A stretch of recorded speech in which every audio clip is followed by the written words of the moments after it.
Whatever the occasion, effortless elegance is right this way.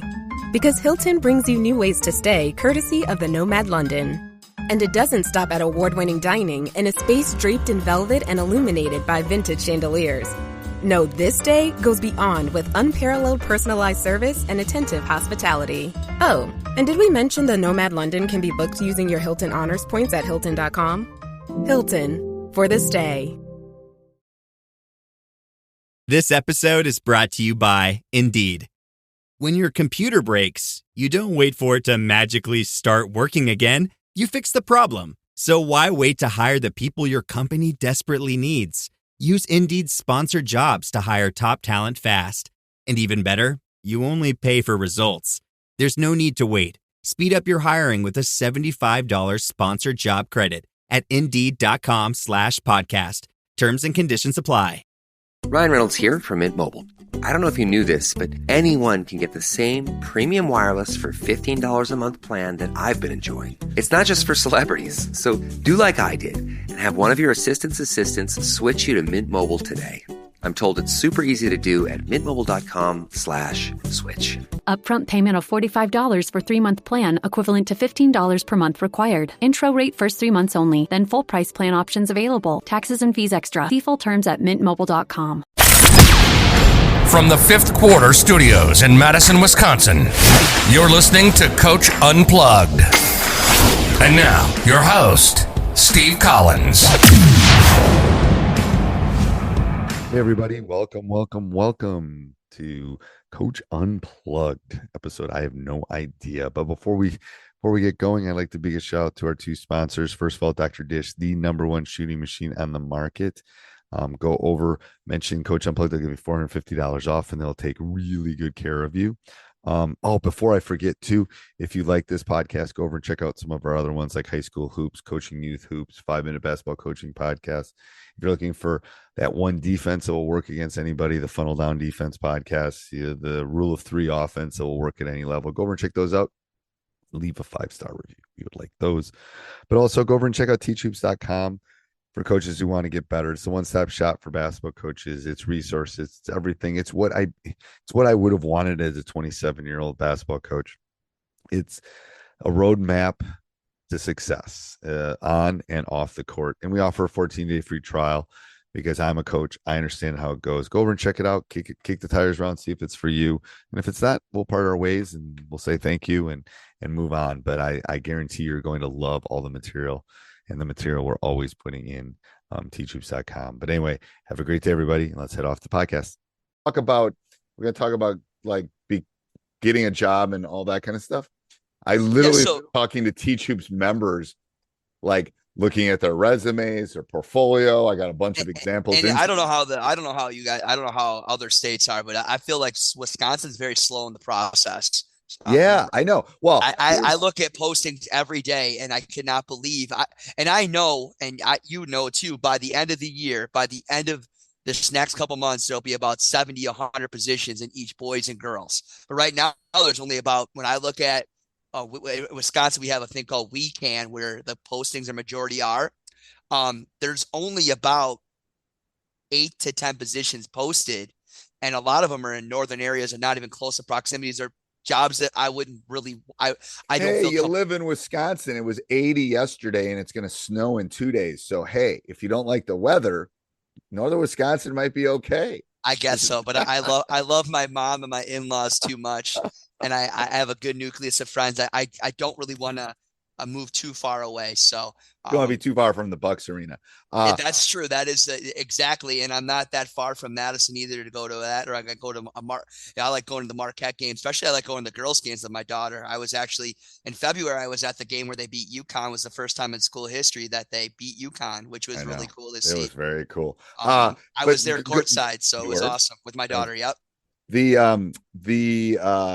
Just to see Gino's worth it. Very much so. Yeah, a couple things. So if you think about that process, the interview process has really changed. And I can tell you from someone that helps people inside of Teach Hoops is, you have to have a portfolio, you have to have a playbook, you have to have a resume.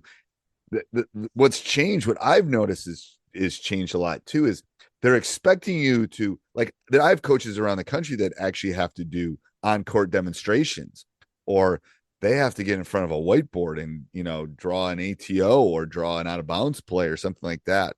And what are you going to do if this happens during the game? So I think the nuances have happened, which is crazy because there's less people applying, I think, than there were 25 years ago too, just because of the state of education and all that kind of stuff, especially for a high school coach. I would say when I did my interview for the first head job I had, that was very, very, very common. I remember them asking me to draw, and that was in 2012.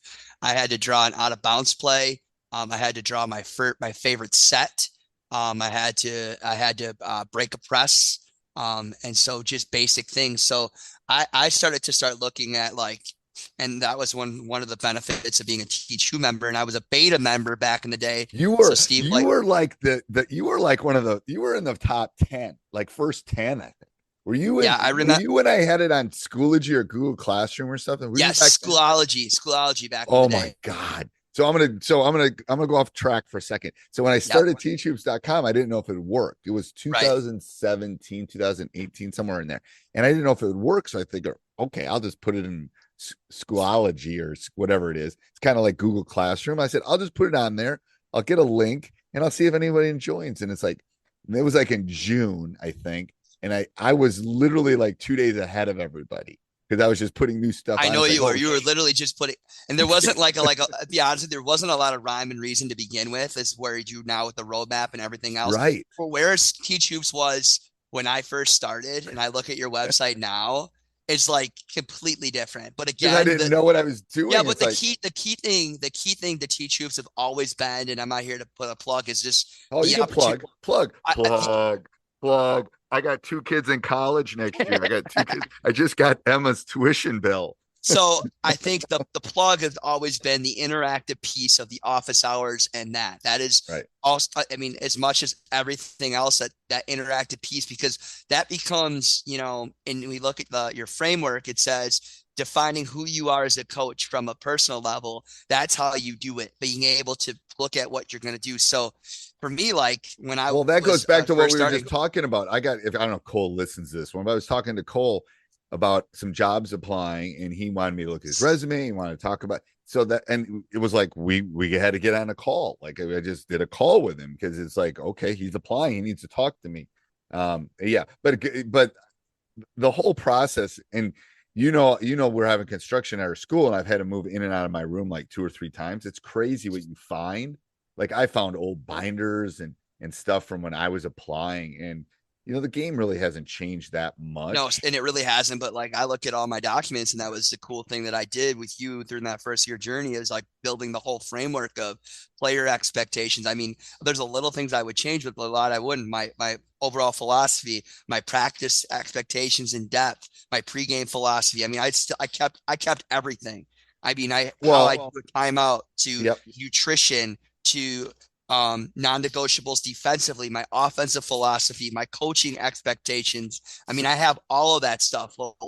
So when I come to an interview, hopefully I will get an opportunity to interview. I have all these stuff. I mean, I have everything. So a couple things. So inside of this probably, but inside of Teach Hoops, I've talked to enough ADs. So there's questions, and then there's answers. I know. I looked at all of them. Yeah, I know. And so what do you think the biggest thing? Let's pretend I'm interviewing you. What do you think the biggest thing I'm looking at? I think I know what this is, and this is for people that would be applying. But what do you think the biggest thing for me? I'm interviewing you. What do you think that one of the biggest things I'm looking for in you as the interviewer, and you? What do you think I'm looking for in you? What am I? So you sit and talk to me for a half hour, and you are 45 minutes, and I ask all these questions. Obviously, I'm looking to see if you can, know if you're knowledgeable. Well, let's assume base knowledge. Let's assume you know the game. What do you think I'm looking for? I think you're looking for someone that understands the process and understands you have to if you're looking at me, I'm looking at my ability for the years of experiences I've had of being an educator and working with kids. I think that's a huge thing. looking at a job based on just my overall experience and organization. I think people, when you come to a thing and you have a portfolio and that those pieces of paper speak for you, you're not pulling it out of your head. I think you got to sell yourself anytime. All right, let me take a look here, or here's an example of my practice. Like when I do my portfolio, I'm going to have whether a couple samples of out of bounds plays, a couple samples of this. So you're not searching for it. You have it all right there for you. I think they want someone that's organized. I also just think they want somebody that understands depending on the position, I think they have to understand that being a high school coach is bigger than just your team.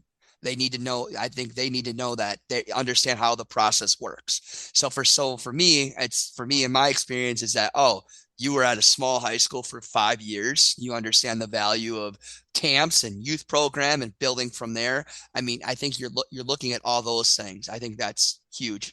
So so there's two things. I'm gonna go off script a little bit. There's two things I think I look at. The first thing is what you are talking about. Do you know the game? Have you planned it out? Like I was telling you when I did the construction thing, I found all this stuff that literally I had planned out almost to the day for a year, like what we're going to do each day. So that's the portfolio. That's that deep dive. And then the second thing is, for me, if I'm interviewing you, I'm probably the AD, I'm an assistant principal, or I'm the principal, probably if it's a high school. Okay. I am looking at, are you going to make my life harder or easier? And the way you make my life harder is you're not dealing with parents, you're not communicating. I personally, if I'm interviewing you, I wanted to make sure you know the basketball part of it, and then I wanted to make sure you know the educator part of it. So that's where I would sell myself, as like I said, and I didn't really go into detail, but like I am familiar with using Remind and communicating with people, how to navigate, how to have honest discussions with adults, whether it's with a parent and a child. And I've been working with kids for 20 years, and I've worked from college kids all the way down to little kids, and so I just think that my passion and my personality shines too. I mean, people want that, and so I think you got to be able to sell yourself. You have to sell yourself because whether it's fair or not, basketball coaches, football coaches, baseball, softball coaches tend to be, this is from a former volleyball coach, trust me. Yep. They tend to be, you represent this, let's just say this, you represent the school and the community 365 days of the year. No one really knows who the cross-country coach is unless something happens. Hate to break it to you, but it's just true. It's not a popular sport in America. Like the boys volleyball coach. No one knew. Half the people didn't even know I was coaching it. And I've had a pretty successful high school basketball coaching career. So that's, I think young coaches sometimes forget that they are that representation. Like, seriously, like you can't, Yeah. I mean, stumbling out of the bars at 2 a.m. But honestly too, is that you are a representation of that community. You're not just a representation of that building. And then you're looking at all the people that are invested in you. We're not even talking just the people that are on your team. You're talking about all the young people, all the people, your coaching staff, the teachers across the district, everything. They look at you at that. And now in this day and age, it's not just the newspaper, it's the Twitter, it's the online articles, it's Facebook. People can post something in a minute. You have to be able to do the right thing always at the right time. Always. Yes, always. And so again, when people are looking this up or watching this, applying for the job is part of the process, but you should be, again, inside your portfolio, stuff that Jake just represented, but it should be everything. You are the CEO of the entire, since a kid picks up a basketball until they graduate and walk across that stage, you are the CEO of everything that they entail in terms of that basketball experience. And, it's not just running your team. You have teams underneath you. You have all these things that kind of correlate. And I think sometimes coaches think, if you want to just coach a team, be a freshman coach, be an 8th grade coach, because then there's someone above you. You're going to just coach your team. You're going to do stuff inside the community. But when you're at the top of the triangle, that's where the buck stops. And I think sometimes young coaches who are applying for jobs forget that, or be a college coach. I guess a college coach, you're it. That's it. Like, you're not worried about your freshman team. And I would also say that, I would say that I would use my experience at my age now, I'm a completely different person who I was 25 and 35. I think I'm a way better coach. Yeah. And I took the time to step back and coach as an assistant. And, the guy who worked in the college, he didn't even call me his assistant. I was associated head coach, and we had a lot of success in learning through teach hoops and everything. Did I lose you? We're good. All right. I'm here. I'm muted, so I was listening. Yeah, I'm here. I just think that you have to be able to also say that you have the ability to grow. I don't think people want to have persons that say they're going to do exactly what they want, but I also think that they want somebody that they can count on, but also know that if they have a concern or they have something they want it done this way, that they're going to be flexible and adaptable. You have to be. That's just being a good work person. As much as I want to do everything my way, I know that's not always going to be the case, and I don't want to buck the system. I want to work the system, and I want to be able to know that I want to have those people on my back. I want on my good side. And, it's not we're always working together, because in the end, when you're a high school coach, it goes more down. It becomes more than just basketball. Sadly, the last couple of weeks, I've had several players' parents die, that I have not seen in many years. Right. And I'm getting addresses and I'm writing letters to these kids, that were players of mine. Like, right. I mean, that's the kind of relationship that, good coaches have with their players. Right. No, I agree. They feel that sorrow. They feel that sadness. I lost my dad at 21. I know what it's like to be a young man to lose their dad at a young age, or a parent. I want them to be able to say, if I ever have to call Coach Stager, I can. Right. And that's what I want. That's why I went into it, because I want to be able to develop young men and young women to be great people, and to be able to carry the legacy of the game in a good way. And I would tell people, here's what you have to do too, is plan. Do not walk into that thing. First of all, dress for the job you want. So you should go in dressed to the T. Yeah, don't go in sweatpants. I got my suit. We're good. Yeah.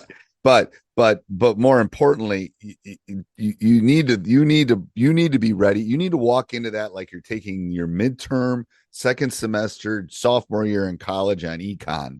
Inside out. Yeah. So I've been looking at jobs, and if it's not the thing that you're thinking about when you're taking it, when you're going to the back, just taking a brain break, right? I'm thinking in my head, and I was even showing my daughter, I'm like, look at this. She's like, well, this has your old school on. I'm like, yeah, well, I can still put the new school on there. I have all these things, and thinking about how I want to tweak it. What I would do, if you're not thinking you're that job yet, you're that person, then it's not the right job for you. And the other thing is the one other reason why I want to do this podcast today was to evaluate if the open coaching position is right for you. I don't think every coaching position is the right fit for everybody. You got to be careful. No. Okay. So for example, if you don't get it, it might not be, it's probably not the right job for you. Cause for sure, I was 28, 29, and I wanted that first job I applied for. I wanted it so bad. And I was in tears, and I remember my AD taking me for a drive, and it will be okay. And I get it. And blah, blah. I that's how badly I wanted it. Dick Martin took me for a long drive on that. I'll never forget that. And we found a river, because we were in northern Wisconsin, and it's we just talked, and he let me work through it. And I was just distraught. And because I wanted it so bad. I didn't. When the first job opened up, I was 23. I didn't even apply because I wasn't ready, but I thought I was ready. And I maybe was ready, but it was and then look at the job I ended up getting. Did things work? Did things work out okay? Yes, because this was a better fit for me. 100% better fit for me. People, players, community. It fit my personality. Right. And it also kind of fit where you're from the area. It all worked out. So it would not have worked. That other job, I would not have lasted that. I would not have. I just know I would. But yeah. So I think you got to understand, try to find ways of how you fit in that community. What you've done. So, I have a certain criteria that I look at. I'm not going to really go over. I just look at, size of school. Not everybody's intended to be a Division I high school coach. It takes a lot. Big one for people that are listening. Big school. Some people are better at small schools. Some people are better coaching girls and boys. Some people are better in an urban setting or a rural setting. Some people need to build their own and they maybe need to, like, some people are builders. Like, I need to go in and rebuild. Yeah. And I that's one of the things that I really, it excites me when I know that there's some opportunity, like there's some ground, and then you just got to build it. Those are the most appealing jobs for me. Then I also look at what the coaching turnover is in the last how many years of this position. I would tell you that one of my first coaching jobs, there was a lot of turnover for a long period of time, and you learn why that happens. Has that changed in that community? I think it has, right? I haven't heard any. Huh? No, it's gotten a lot better. It's gotten better. Yeah, I think it has too. I haven't heard about that job opening up. We're not going to talk about where that is, but I don't think. No, it's not the case. And be honest with you, overall, I mean, but I think coaches aren't staying as long anyways. It's a common trend. I think I think so people are literally leaving just to leave. Right. Because they're exhausted. I mean, I'm like a dinosaur. And then this was year 25, but I don't count the year we didn't. So this was 24. I counted as 24 because I didn't really coach that one year. Yeah. I mean, I dealt with my guys, but it was like Zooms kind of. So we didn't play. So, but the people that stick around 25 years is dinosaurs. Like, they're non-existent. 30 years, 25, 30 years is unheard of. Jerry, yeah. Anyway. I would look at what's the status of their youth program and what's coming up, because that's a big feat too. You can't do it all yourself. That's huge. I think that's a huge piece if it's not there. And what are you trying to do? Like you should also ask, what does the community want? Some communities want you to win a state title every year. Right. Some communities are just happy if you're winning. Some communities just looking for a warm body. I mean, what are you looking for too? I think those are the important thing. And so, just in general, I think that you got to look at those, and I look at the overall success of that program. The last several years in turnover, I think, is huge as well. And it might not even just be the turnover of coaches completely. It just could be that particular sport, because there are schools that have really good football programs that may not necessarily have a great basketball program. So it's not always the point of. A lot of times those good coaches are able to build their nucleus, even though maybe other sports aren't as good. I agree. So what we're telling you in closing, is there's a lot that goes into this process.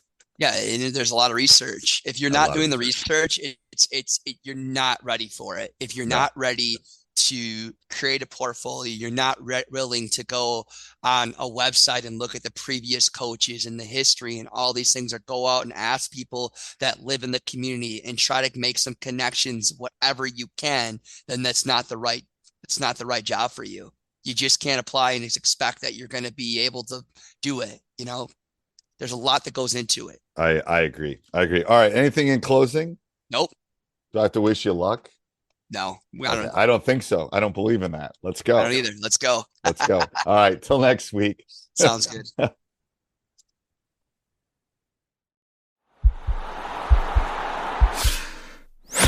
This podcast is part of the Sports Social Podcast Network.